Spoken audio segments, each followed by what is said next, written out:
Okay, I'm just gonna jump right into this one. I was contacted by a pilot in training at the Vance Air Force Base, and they asked us to put together a sign using a graphic for their patch. So I did not just do any designing. My wife didn't do any design. We just simply got a simple PNG file from them, and we were able to recreate it in wood. So this is that process. It's got a nice Dr. Seuss feel. This is for the Slammed I Am class. I guess they're graduating here in a couple of days, the end of May in 2019. So it's pretty cool. This will be displayed at the Vance Air Force Base for years to come. Gluing all the pieces. I made this sign just a little, well, not the sign, I'm sorry. I made this video just a little shorter, try to cut out some boring areas. Um, I try to time myself so I give you a good idea how long something like this takes, but my goodness, it kills your back. And I actually had to take a break and go get my daughter from school, so I didn't get an accurate time to do this. This is very detailed.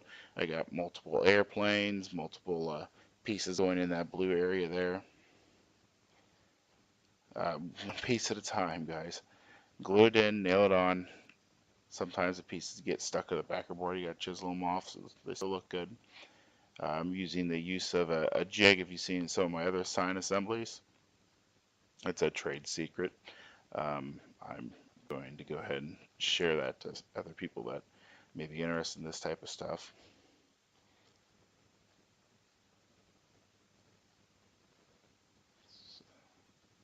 Nearly done now. I got that center one there. Got the guy just about done.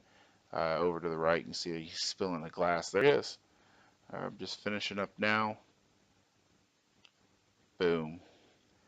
Alright guys, this is the sign. I'm just wiping off some fingerprints, blowing off some sawdust, making sure I didn't miss any glue spots, and we'll get a close-up. Yes, I'm not Sasquatch. That's what my shirt says. So there's the close-up detail of the sign. Really, that's about it. Here in a second, I got the image that I was actually sent that we're going to work on here coming up. But don't forget to subscribe to my YouTube channel. We're going to have other ideas and things. We now have the tools, so we're going to start engraving rolling pins. You'll start seeing that coming up. Cylinders. Um, if you got any ideas that you'd like to see on a rolling pin, let me know. It's something we'd like to roll out before this holiday season here in 2019. This is the actual image I was sent over to copy, and then there's the finished product. Sorry for the lens flare. I just use a really low quality camera this